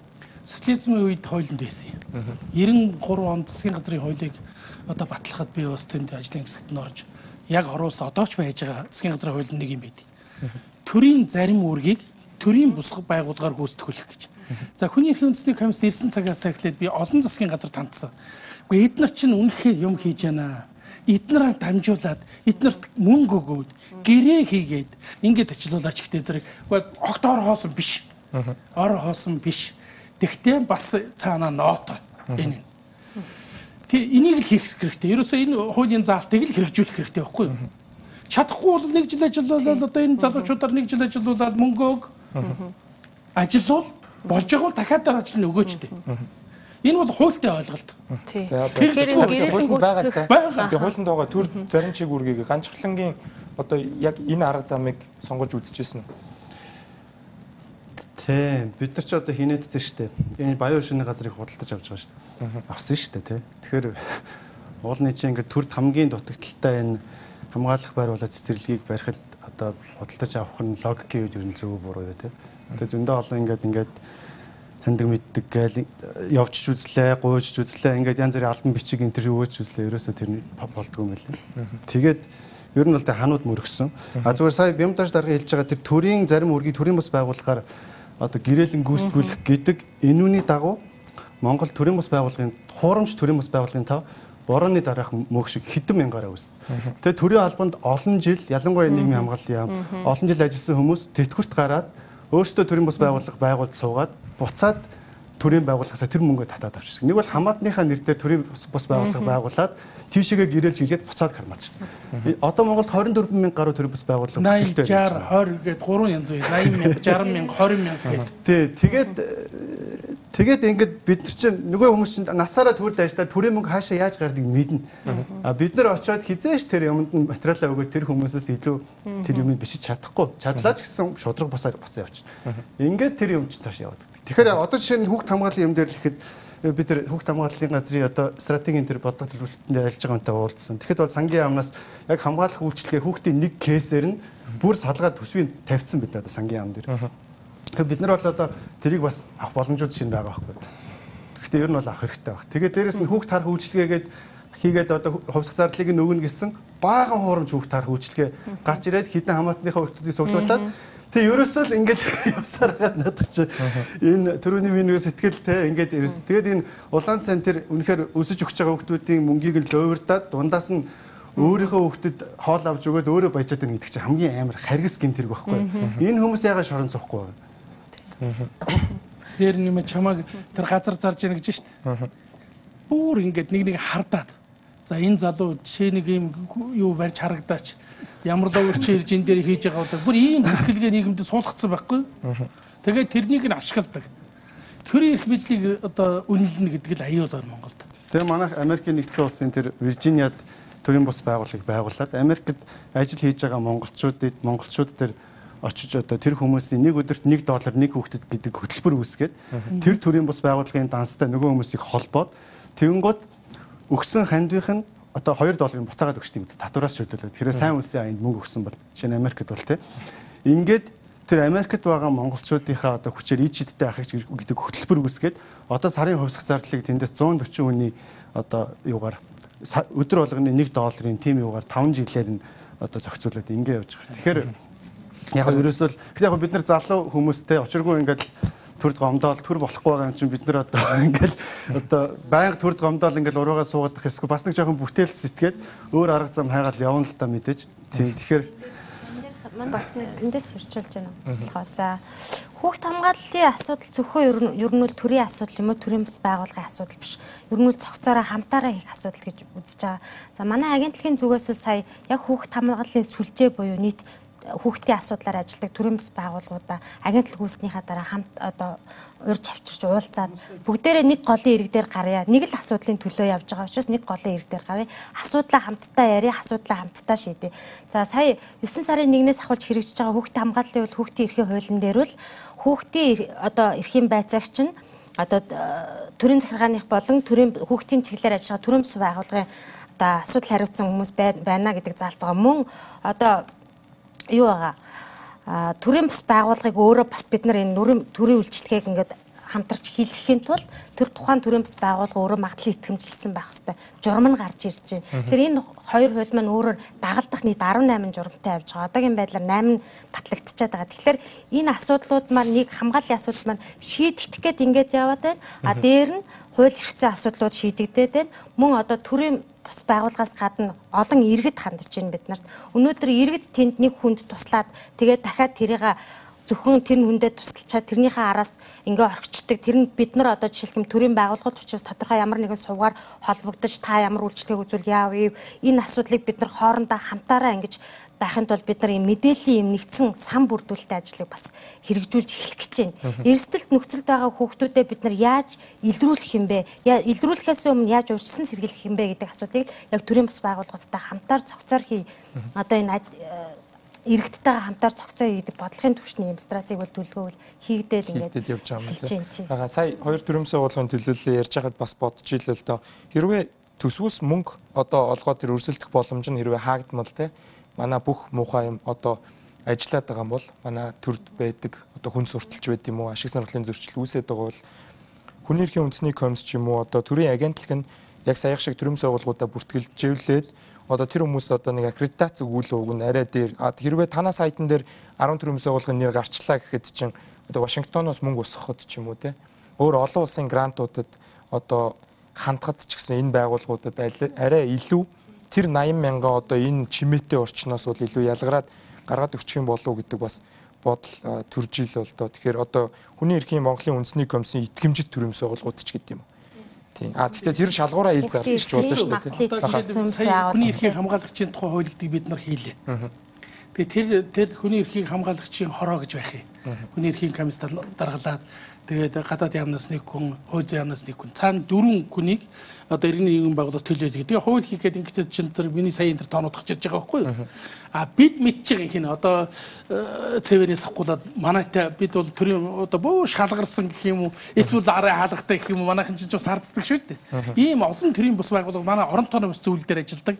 Тэрнээс гадна жилд бид нар 2 удаа төрийн бус байгууллагуудаа уулзалт хийдэг байхгүй юу? Бүгдийг нь урьж байгаа л тэгээ тэн дээр ирдэг, тэн дээр ажилладаг хүмүүс зөөхөн. Тэгээд бид нар мэдээлэл өгөөд ингээд тодорхой одоо аккредитац гэж ярьж байна ямар болох нь вэ? Ямар ч байсан нэг тийм үзүүлэлт гаргах хэрэгтэй байхгүй юу? Энэ үзүүлэлтийг хангасан төрийн байгууллага гэж зарлчтай зэрэг тэр нь чинь сонгон шалгаруулалтаар ороод ирнэ шүү дээ. Тэгэхээр энэ дээр нэг харгалзах юм нь юу гэдэг хүүхдээ зэрэг ажлын дуршлага чухал. Ажлын дуршлага. Ажлын дуршлага гэдэг чинь юуг харуулдаг хүүхдээ зэрэг сэтгэлтэй байсан амьд үлддэг байхгүй юу? Амьд үлдээ цаашаа яваад байдаг.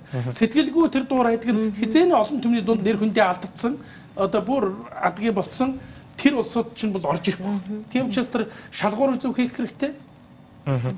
Ер нь төрийн бус байгууллагуудын талаар бол бид нь бол хангалттай мэдээлэл. Тэгээд бас манай үзэгчдээс бас зарим нэг санал нүүдэл шийдэлхүүр үгийг хэрэглээд ирүүлж болдог. Тэгэхээр зарим санал ирж байна л да. Тэгэхээр бидний хийсэн судалгаагаар бол ингээд Монголд хүүхдийн хөдөлмөр эрхлэлтийн судалгааны тайлан ингээд хараад үзэхэд бол бас бус улсуудыг бол өндөр харагдаад байна. За энэ дээрээ за хүүхэд хөдөлмөр эрхлэлт нь эдийн засаг муудахаар бол мэдээж хэрэг шууд нэмэгдээд ирдэг бах. За 10 жилийн ингээд дунджаар харгаад хүүхдийн хөдөлмөрийн төвчшгүй хэлбэрүүдийг устгах гэдэг энэ хүүхдийн хөдөлмөрийн төвчшгүй хэлбэрүүдийг бас олон хүн санал хэлж байна л да. Facebook дээр бас энд бол шууд нөгөө унаач хүүхдүүдийн асуудал өнөөдөр бид нар хүндэхгүй гэж болохгүй байх. Яагаад гэвэл унаач хүүхдүүдийг болохоор уламжлалт байсан юмаа гэ хүчээр эрх мэдэлтэй эсвэл одоо зугаа цэнгэ хийж байгаа хүмүүс хүүхдээр морь унуулад ингээ урамшуулал өгөөдгийг арга эрдэнэ явааддаг.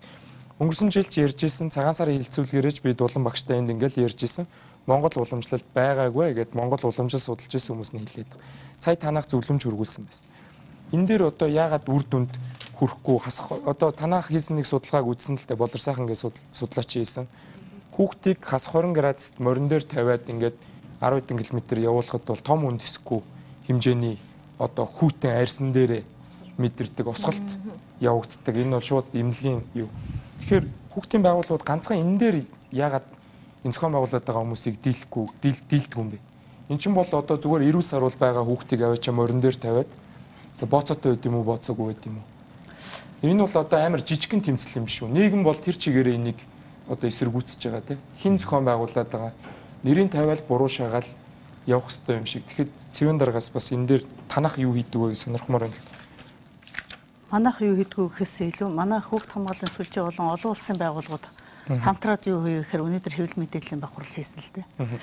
Тэгэхээр бид нэрийг яг өөрийн хэлдгээр бол одоо ингээд бид бол хаврын уралдааны тухай ярьж байгаа юм. Тэр соёлгүйдэн биш зарим улсууд л хэлдэг. Одоо энэ хурдмөр судлаач дээр тийм хавар ихтэй зэрэг чи хавар дулаах гэж бодоод байгаа. Бид нар наадгаж өөрчлөд хүүтний уйлрал гэдэг байгаа тийм. Тэгэхээр бол бид нар болох тоо зэрэг олон улсын байгууллагаас төсөл авчиад энэ ингээ өмнөөс нь ярьдаг л харддаг юм. Бид нар тийм байхгүй. Ерөнхийдөө бол бид нар энэ уралдааны өвлийн уул нь бол 5 сарын 15-аас 11 сарын 14-ний хооронд уралдаан бай гэдэг юм а хилээ жагсаалтанд оруулаад байгаа. Хүүхдийн нөгөө эрхэлж болохгүй хөдөлмөрийн жагсаалт гэдэг юм чинь хөдөлмөрийн сайд батлаад байна шүү дээ. Тэр дотор бол ингээ баталсан байгаа. Гэтэл засгийн газар өөрөө уралдааны зохион байгуулна гэд 3 сарын 5 буюу энэ шиний 8-нд гээд байгаа юм л да. Засгийн газар ихээр шадар сайдуу те. Биш юу засгийн газраас Эрдэнэт сайд гэсэн үг шүү дээ. Тогтоол нь тэгтээ гараагүй л ах шиг байна л да. Засгийн газар тогтоол гэдэг чинь бол тэгж гарна шүү дээ.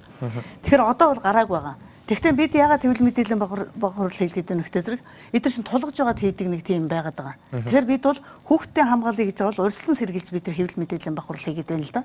Зарим нэг нь бол хөргүүлсэн байна. Тийм ээ, энийгээ хөргүүлсэн байна. Зарим газрууд нь холбогдолтой улсууд нь бас хөргүүлчихэд байна. Тэгэхдээ бид бол энийг нэг соёлгүйдээ юм уу Монгол уламжлалаа мэддгүйдээ юм биш л те. Ерөөсөн бид хүүхдээ юм эрсдэлтэй гэж хэлж байгаа энэ. Эрсдлийн зэрэглэлээр бас хуваана л да. Энэ өөрөө хурдан морин энэ өвлийн улирал дуунна гэдэг бол эрсдэлтэй хүүхдээ амнаас аюулгүй байдал. Тэгвэл таны хэлж байгааг бол хараа цэвэгч таны хэлж байгааг бол зүгээр аюул ойлгомжтой зүгээр хүүхэд тамлж одоо хүүхэд хохирохоо болооч л гэдэг хэлэхгүй. Болооч л тий. Телевиз үзэж байгаа үзэгчд маань бас одоо засгийн газрын төлөөлөл рүү юм уу энэ уралдаан зохион байгуулдаг хүмүүс рүү бас дуу хоолойгоо үргээсэй гэж уриалмаар байна л да. Тэгэхээр танах бол уриалга хүрэгцэн зөвлөмж гэсэн энэ ийм учир шалтгаан байдгийг. Уг нь бол хүний эрхийн үндэсний комисс Монголын морин спорт баярчдын холбоотой гэрээ байгуулсан. Одоо энэ сэргэлэн сайдыг тэрний ерөнхий нэрийн бичгийн даргуулыг тийм байхдаг. Тэгээд 11 сарын 1-ээс дараа оны 5 сарын 1 хүртэл одоо энэ хүүтний улиралд болохгүй гэж. Тэгээд тэр шийдвэр гаргаад одоо аймагуудын засаг дарганаараа шийдвэр гаргуулад ингэ байжсэн чинь нодон гентхэн ерөөс нэг өдрийн өмнө л зарлал хийлгсэн баг. Энэ дүнжин гарав гэж урд нь хийдэг байсан энэ ямыг. Гэхдээ зэрэг засгийн газар юу баталдаг юм бэхээр ингэдэм байна л да тухайн жилийн бүсийн болон улсын чанартай уралдааны хойр баталдаг юм байна. Тэрний ихэнд нь дүнжин гарвын уралдаан гэдэг энэ нэг өвлийн одоо энэ нэг улирал уралдаан байдаг. Тэгээ энийг ингээд юу хачдаг. Би нодны бүр өста муур хулгана болсон шүү дээ. Би бүр энийг ярьчих. Ямар муур хулгана бол тоглосон бэхээр ингэж байгаа юм. Засгийн газар болохтой зэрэг энэ Төв аймгийн нутаг дэвсгэр дээр болох юм чинь Төв аймгийн засаг дарга захирамж гаргацсан. Төв аймгийн засаг дарга захирамж гаргацсан байхгүй юу? За тэгээ болох юм байх гэж удаад яваад Дүнжин гурвын тогтоол гарчдаг гүн ч арай болох юм биш үү гэсэн болохгүй яг Төв аймгийн нутаг дэвсгэр дээр. Тэгс гинтхэн зарлаад хагасаа 5 дахь өдөр ажил тарах гэжсэн чи гинтхэн зарладаг байхгүй. Хүш юу болов гэсэн чи энэ юу чин Төв аймгийн нутаг дэвсгэр биш үү? Улаанбаатарын нутаг дэвсгэр байсан байна. Гэт ийм нэг тоглоом хийгээд тэгээ манай комиссаас бид нар чи хүн очихсан чи тэр уралдаанд бид нар тэгж цэнгэл зугаа бол гэж очихгүйгүй байхгүй юу? Энэ хичнээн хүүхд мориноос унж байна. Ямар хэлбэр ор болохгүй. Бүр тэр үтгэл одоо цагдаагийн нэг хурандаа бүр дормж болсон одоо манай. Тэгээ тэрний дагуу одоо тухайн үеийн цагдаагийн удирдлагад хэлээд тэгээд ямар ч юм болоогүй л дээ. Зүгээр энэ жилийн хувьд бол арай ингэхгүй байх гэж бодож байна. Энэ бол баг хэрэг биш шүү. Одоо энэ чинь би түрүүн хэлсэн шүү. Одоо бүр хүүхдийн төвчшгүй хөдөлмөрөөр моринуудынхаа Монголд ингээд тэмцээд байхаар одоо гадаад руу Катад руу одоо өнгөрсөн 103 аймаг 4 аймгийн нутаг дэвсгэр хүүхд гаргалаа шүү дээ. Би түрүүнд дурдсан. Тэгэхээр жаргалмаар зуны улиралд бол хүүхдүүд бүгд хамгаалах хэрэгсэлтэй байж чадж байгаа. Одоо ялангуяа улсын чанартай наадмуудад хүүхэд унсан ч гэсэн хамгаал. Өвлийнх тийм боломж байдгүй юм байна. Хувцсаж байхгүй боломж байхгүй. Тэгээд газар хөлдөө. За баярлалаа. Тэгэхээр Азийн хөгжлийн банкны эмзэг бүлгийн гэр бүл чигээс хоолт хижээлийн төслийн хүрээнд тараадаг хүнсний толгойн жинхэнэ эзэндээ хүрдэггүй тураал гэж жаргалмаа гэж Twitter хэрэглэгч бичсэн байна л да. Тэгэхээр бид эргээд бас одоо энэ яг хүнд нөхцөлд байгаа хүүхдүүд рүүгээ ороход энэ хандлагыг одоо хүүхдүүдээ хамгаалсан хамгийн сайн туршлага ер нь бид нар хаанаас суралцаж болохоор байна. Одоо энэ батлагдсан хуулиудыг хэрэгжүүлэхэд энэ түрүүний хиний за даргын хэлдэг энэ систем ер нь ажиллана гэсэн тийм итгэл үнэмшил байна уу хүүхдийн төлөө ажилладаг байгууллагуудаас сонирхоод. За ер нь бол хүүхд хамгааллын хариуцлагын төв гэдэг юм бол байхгүй байсан шүү дээ. Бид нар хуулинд заагдсан төвийг харин маш хурдтайгаар агентлаг өөрөө 9 сард үүссэн засгийн газрын тогтоолоор харин бид нар энэ төвийг 17 оны 1 сарын 1-ээс үйл ажиллагаанд оруулаад ажилуулад эхэлчихсэн байгаа. Тэгэхээр хариуцлагын төв үүснэ гэдэг маань тодорхой хэмжээгээр бид нар яг эрсдэлт нөхцөлд байгаа хүүхдүүдэд үйлчлэгийг үзүүлээд эхэлсэн байна гэсэн үг. За ингэж эхэлсэн гэдэг нь би одоо нэг 10-аас 15% эрсдэлт нөхцөлд байна гэдэг нэг тоо нийт хүүхдүүдийн маань одоо бид нар хүн амын 32.8% хүүхд эзэлтгээ гэж үзэх юм л энэ 10-аас 15% бол эрсдэлт нөхцөлд байна гэж үзэж байгаа. Тэгэхээр энэ эрсдэлт нөхцөлийг бид нар одоо манай нийслэлийн гэр бүл хүүхд залуучдын хөгжлийн газар дээр бол эрсдэлт нөхцөлийг үнэлсэн юм програм ажиллаж байгаа. Энэ дээр тухайн эрсдэлт нөхцөлд байгаа хүүхд одоо тодорхой хэмжээгээр нийгмийн үйлчлэгийг үзүүлээд тэрийг тогтмол хянаад улаас нөхцөлд иргэн тэр хүүхдээ хяндаг гэр оронд нь очдог ийм нөхцөл програм байна. Энийг бид нар бүр үндэсний хэмжээнд хийх. Яг тэгвэл бид нар энийг заавал хийх шаардлага харагдаж байгаа. Бид нар эрсдэлт нөхцөлд байгаа хүүхдээ хянахын тулд энэ програм маань тодорхой хэмжээгээр ажиллах ёстой. Энэ програмыг бид нар яаж хянах вэ гэвэл өнөөдөр хүүхдийн эрхийг хамгаалж ажиллаж байгаа нөгөө сургуулийн нийгмийн ажилтан те нөгөө хамтарсан багийн гишүүд бүр анхан шатн дээр хүүхдээ үнэлээд тухайн хүүхдүүдээ програмд оруулсан, хянсан. Бид нар 21.9 дүүрэг үндэсний хэмжээнд тэр програмаасаа мэдээлэл авч тоо судалгаагаа гаргаж идэг те. Эргээд тэрэндээ урьдчилан сэргийлэх гүйцэтгэлгээ яаж хийх вэ?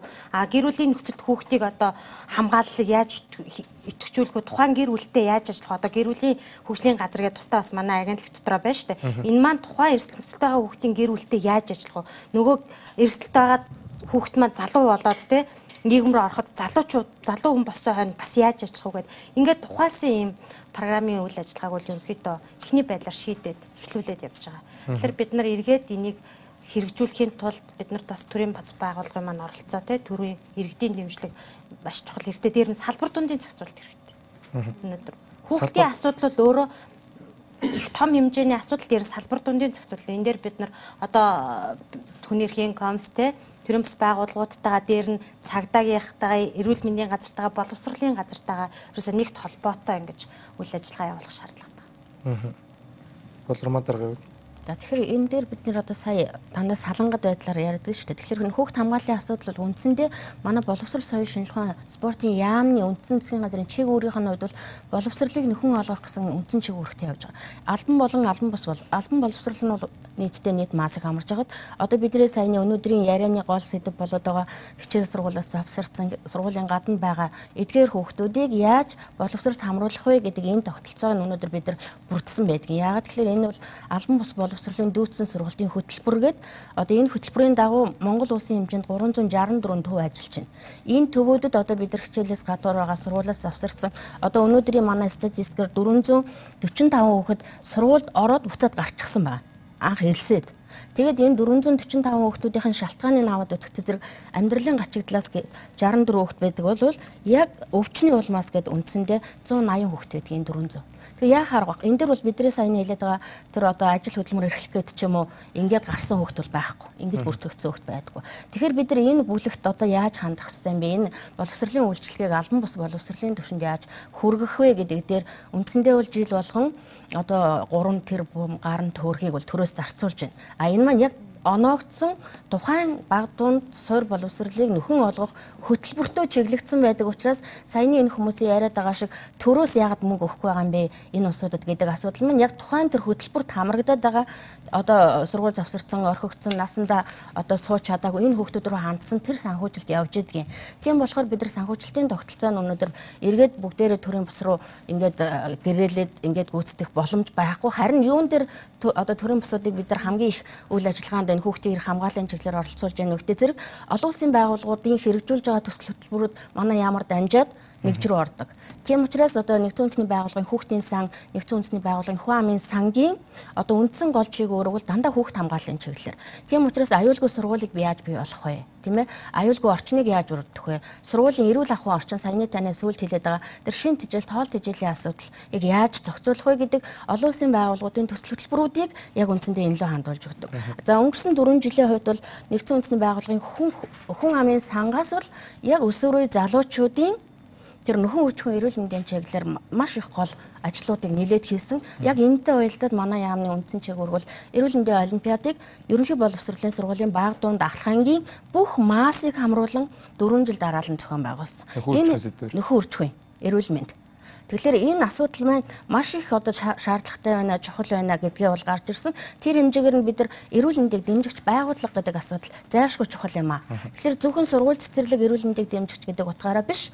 Ерөөсөө яг энэ дэмжигч эрүүл мэндийг дэмжигч байгууллагыг шалгаруулахын тулд орон нутгийн өөрийн удирдлагын бүхэл байгууллагууд хамтарч ажиллах зайлшгүй шаардлага нь бол үүсэж ирж байгаа. Өөрийн удирдлагын байгууллагууд. Баярлалаа. Тэгэхээр энэ асуудал их чухал юм аа гэдэг дээр эргээд бид нар бас тогтож байгаа. Тийм учраас саяны бидний хүүхд хамгааллын асуудал тэр гэр бүл рүү, нийгмийн хамгааллын яам руу бүгд эргээл бүгд орон нутгийн удирдлага, орон нутгийн хамтын ажиллагаа энэ дээр л тогтож явах хэрэгтэй. Яг тэгэхээр энэ дээр бид Солонгогийн хувьд танах бол стратеги 5 жилийн хугацаанд бол одоо яг эцэгхийн хараа хяналтаас гарсан хүүхдүүдийг 80% бууруулах шийдэл боловсруулж байгаас хаанаас ажил эхлэхээр харагдаж байна төрийн байгууллага. За ерөнхийдөө бол харин л төрийн байгууллагын хувьд хаанаас гэж юу? Төрийн байгууллагын хувьд биш ээ. Ер нь бол тийм иргэдэж байсан тэр иргэний нийгмийн байгууллага. За энэ ажил хаанаас яаж эхлэх вэ гэж юу?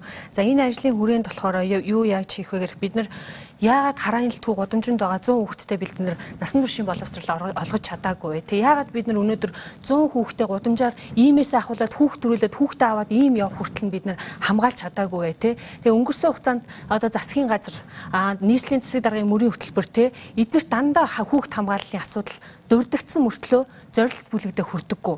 Жишээ нь одоо шинэ засгийн газар 2017 онд 9 дүүрэгт концессийн гэрээгээр 5 давхар 400 м квадрат байр барина гэд мөрийн хөтөлбөрт нь орсон байгаа. За Солонгоо би шийдэл асуусан шүү дээ. Яг асуудал хаана байгааг бол өөрөө бол За уучлаарай одоо шийдлийн яриа. За шийдлийн хувьд болохоор ерөнхийдөө цагдаагийн ерөнхий газар дүүргүүдийн хүүхд хэрэглэлийн хөгжлийн газар тэгээ хариуцаж яг ажиллах төрийн бүс байгууллага. Энэ гурав нэгдээд маш сайн хамтын ажиллагаатай ажиллах. Маш сайн хамтын ажиллагаатай. Өөрөөр хэлбэл нэг хүүхд оллоо, нэг хүүхд байлаа. Энэ аль нэгнийхэн толгой дээр байж идэг. Энэ асуудлыг зүгээр танах манах гэд дунд нь хайдаг биш. Энэ бол хайсаар ирсэн. Баггүй. За энийг ингэж хийх. За тэгээд хамгийн эхлээд байраа авах. Байраа байгуулах. Байран дээр хүүхдүүдэд авчиж ирээд хамтарсан багаараа тэгж ажиллах. За тэгээд олон улсын стандартын дагуу маш сайн ажиллах байгаа. За нийгэмшүүлэх тийм ажлууд хийхтэй нь ойлгомжтой. За энэ дээр хүүхд илрүүлэлтийг 7 хоног бүр явах. Яг илрүүлж өөрсдөө явах. За дээрэс нь болохоор олон нийтийн чиг хандлагыг өөрчлөх. За энэ асуудал болохоор бид нар олон улсын чиг 2016 оны бүх одоо олон улсын хараан илтгүү хүүхдийг одоо энэ асуудлыг шийдсэн энэ номтой бид нар танилцсан л да. Яг 16 оны Америкийн эрдэмтний хийсэн. Тэгээ энэний хамгийн эцсийн шийдэл нь юу байгаа вэ гэхээр хараан илтгүү хүүхдийг түрүүн хин ганж ахлын ярьсан. Олон нийтийн чиг хандлагыг өөрчилж ээж энэ асуудал шийдэгдсэн байдаг юм байна. Жишээ нь би ингээд гудамжаар явлаа. Нэг хүүхдэд байх юм бол 500 төгрөг явах биш, 1000 төгрөг гээд явах биш. Харин би хаашаа явах вэ? Энэ хүүхдийн эрхийг хэн түлээлгэж өгөх вүлээ те? Энэ хүн яг ингэхэд иргэн бүрийн энэ боловсрал иргэн бүрд энийг яг сайн одоо мэдүүлж өгөх. Энэ асуудал. За энэ дээр бол хэвлэл мэдээлэх үнэхээр хариуцлагатай оролцох хэрэгтэй. За тэгээд энэ дээр цаг хугацааны хувьд бол 5 жилээс яагаад тэгэхээр сэтгэл зүйчид хэлдэг хүүхэд 10 жил явсан бол дахиад тэр хүүхэдтэй 10 жил сэргээн засах ажиллагаа явуулна. Тийм үү? 5 жил явсан бол 5 жил. Өнөөдрийн бидний тэр 100 гэсэн ярьж байгаа хүүхд сарын өмнө гарсан хүүхдүүд биш, 2 сарын өмнө гарсан хүүхдүүд биш. Бид нар энэ иймхэн ерөнхий боловсролын 3 ангийн хүүхдийг бид нар энэ хүүхдийн эрхийг хамгаалж, энэ хүүхдүүдийг хамгаалж чадахгүй байсараад өнөөдөр энэ хүүхдүүдээс 5 хүүхдийн амнаас ирсэн шүү. 2 хүүхэд газ үнэрлж байгаад нас барсан, нэг хүүхэд орцонд насан турсан хүнтэй архиуж байгаад нас барсан. Тэгээд маш тийм хүнд хүүхэд болгон дээр маш хүнд кейсүүд. Гэхдээ энийг олон нийтэд ингээд хүргэх нь тийм сайн биш гэдгийг мэдж байна. Гэхдээ энэ дээр яг энэ төрийн чиг үүргийн засгийн газрын энэ байрыг шийдэж өгөх ёстой. Мөрийн хөтөлбөр дээр энэ хараан илтгүү хүүхдийг ядгалж байршуулах байрыг шийдээд өгчөөч. Тэ өнгөрсөн хугацаанд бид нар бүр олон улсын байгууллагаас хүртэл хайгаад юмнуудаас хайгаад хамаагүй ерөөсө хэд хүүхэд ч хамаагүй ямар ч нэг байр авал тэрийг чинь сэргээн засаад ингээд нэгтэн тал талаасаа болох байх гэд 2 жил зүтгэлээ олсонгүй. Тэгээд энэ нэвтрүүлгээр бас нэг шийд гараасаа. За баярлалаа. Тэгэхээр ганж хулаан чиний хувьд бол яг сэтгэлийн асуудал гэд хэлж ийсэн. Тэгэхээр яаж хүүхд хамгааллын сүлжээнд ажиллаж байгаа төрийн болон төрийн бүс байгууллагын хүмүүсээс сэтгэл гаргах вэ? Эсвэл зүгээр яг уртгаа хийгээл одоо танаа байгуулах ч юм уу те уртгаа хийгээл ингээл яваал үзүүлжл үлгэрлэе гэж бодож байна. Өмнөх нэвтрүүлэг дээр чи бол энэ төвийг байгуулсан. За байгуулсны дараа төр бас ингээд жишг төв хийгээ яваасаа гэдэг зүйл хэлж ийснийг санаж байна. Тэ 3 төрлийн шийдэл харж ин л да. Ямар ч байсан бид нар бол өнгөрсөн хугацаанд маш олон хүүхдүүдэд хувцас тараасан, маш олон хүүхдүүдэд гал унтрааж байгаа юм шиг нэгээр нь тусалсан.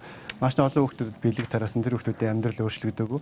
Тэр хүүхдүүд хүүтэн гэртээ өвчрхийлэлтэй газараа үлдсэн. Тийм учраас одоо явсаар хагаад ингээд яг энийг бол шийдэл гэж хараад үнэн сэтгэлээсээ итгэж байна. Энийг бол сэтгэл биднэрт дутхгүй. Дээрээс нь бас боломж нөхцөл манай дотоодын компаниуд олон нийт бас дэмжиж байгаа учраас энэ бол болно гэдэгт зөв итгэлтэй байна. Эхлээд бид нар энийг хийгээд бүх судалгааг нь хийгээд за үнэхээр тэр Зүүн Баян гэдэг уулын ингэрт 5 жилийн хугацаанд энэ төвийн одоо оролцоотойгоор тэр хүчирхийлэл нь багасж байгаа юм уу, хүүхэд нь хамгаалж байгаа юм уу, боловсролын төвшин дээшлж байгаа юм уу те. Үнэхээр энэ бол яалтчгүй зөв одоо явж байна гэдгийг батлах юм бол бид нар өмнөөс нь бүх тэр алдааг нь алдаад хөрсөнд нь буулгаад апдейт хийгээд тэгээ бид нар бол төрийн байгууллага болоод одоо энэ арх үйлдвэрлэж байгаа. Дээрээс нь уул уурхай нөхөн сэргээлт хийх одоо шаардлагатай тэр нийгмийн хариуцлагыг өндөр ухамсарлах хэрэгтэй газрууд бол санал тавих юм. Та нарын зунжинга 7-8 шоу юунд итгэж 500 сая төгрөг хүрдэгэ болоо. Зүгээр нэг ийм төв барьчих. Яг энэ схемээр ийм 2000 м квадратад ингээд ийм зураг төсөл нь одоо бэлэн байж байна. Ингээд энэ ажиллаж болж байгаамаа. Ингээд хоорондоо энэ нийгмийн ажлууд нь нийлээд энэ хүүхдийн төлөө үндэсний газартайгаа нийлээд цагдаа шүүх 103 шүүх эмгэгтэйг нийлээд Ингээд явъя гэсэн өөдрөг юм харж байна. Дээрээс нь бол төсөлд бичээд олон улсын одоо гадаадын байгууллагууд руу дахиад энэ нэг төвийг бүхэл бүтнээр нь санхүүжүүлэх ийм одоо орлогыг бол хийх гэж байна. Тэгэхээр эхлээд бид нар бол хийцэн юмтай байх хэрэгтэй. Сайхан бид нар газаргүй байсан бол одоо газартай, зурагтай, төсөлтэй хүмүүстэй ярьж байна. Утгагүй бол төвөө байгуулчаад ичнээ хүүхдийн амьдрал бид нар яг боддоор нэг удаа туслаад өнгөрсөн биш, энэ хүүхдийн амьдралд бид нар хөрөнгө оруулалт хийгээд үнэхээр Монгол улсын нэг ч гэсэн иргэнийг бид нар зөв замруу оруулчлаа гэдгээ баталж чадах юм бол дараа нь энэ бол олон гарцууд бол нээгдэнэ. Тийм учраас би бол байнга одоо ингээл төрийн байгууллага руу бас ингээл чичлээл те ингээл та нар болохгүй бид нар болоод нэг иймэрхүү хандлагатай баймааргүй. Тэртээ тэргүй эцэг их иргэд хөршөөд төрийн бус байгууллага хоорондоо нэгдэхгүй бол энэ бол хизээч бүтэхгүй. Угаасаа бүтэхгүй. Тийм учраас хоорондоо илүү ойлголцож юм хийж байгаа байгууллагуудаа илүү таньж мэдээ. Заавал мөнгөөр биш ч гэсэн бодлогоор дэмжих тийм ээ. Тодорхой хэмжээний тэр хороо дүүргэн дээрх тэр судалгаа ялан тэр олон нийтийг оролцуулах тэр хороон засаг дарга нийгмийн ажилчид бас оролцож болно шүү дээ. Яг л хорооны ажил. Тэгэхээр ингээл бид нар одоо явах шаардлагатай болоод байна л. Тэгэхгүй бол бинийгаа одоо хоёр талаас нь хэмлээд олон жил боллоо. Төрийн бус байгууллага тийм. Тэгээ одоо бол шийдэл рүү яг ингээл орох хэрэгтэй гэж бодож байна. За баярлалаа. Тэгэхээр нүүдэл шийдэл нэвтрүүлэг маань өнөөдөр зэрэгцээ ертөнц гэж бас эцэгхийн хараа хяналтаас гарсан хүүхдүүд болон бусад хүүхдийн эрхийн зөрчлүүдийн талаар мөн байж болох шийдлүүдийн талаар шинээр хэрэгжиж байгаа хууль болон системүүдийн талаар хэрэгжиж байгаа хуулиудын талаар бас ярьслаа. Бид боломжлолсоор баасан гаргаас эхлэн санал суулгыг явуулсан байсан нэвтрүүлгийг бас зарлж амжаагүй байна. За эмзэг бүлгийн хүүхдүүдийн эрх юун дээр хамгийн их зөрчигдөж байна вэ гэсэн бидний асуултанд 211 онлайн хэрэглэгч хариулснаас хамгийн их нь эрүүл аюулгүй амьтанд орчинд амьдарч чадахгүй байна гэж хариулсан бол сурах эрх нь их зөрчигдөж байна гэж 17% нь үзсэн байна. Хүнд хөдөлмөр эрхэлж байна гэж 15% нь үзсэн байна. Тэгэхээр өнөөдрийн нэвтрүүлэгтээ хамт байсан үзэгч та бүхэнд баярлалаа. Тэгээ хүн чанар байгаа газар аз жаргал байдаг юм шүү гэж өнөөдөр бас өөрийнхөө бага насны хүүхдэд уншиж өгч исэн 1001 шөнийн үлгэрийн ишлэлээр өнөөдрийн хилцүүлгээ жаргая. Нүүдэл шийдэл нэвтрүүлэг эрэх даваа гарагчийн сэдвээр үргэлжлэх болно. Цугаас үзэгч та бүхэнд баярлалаа.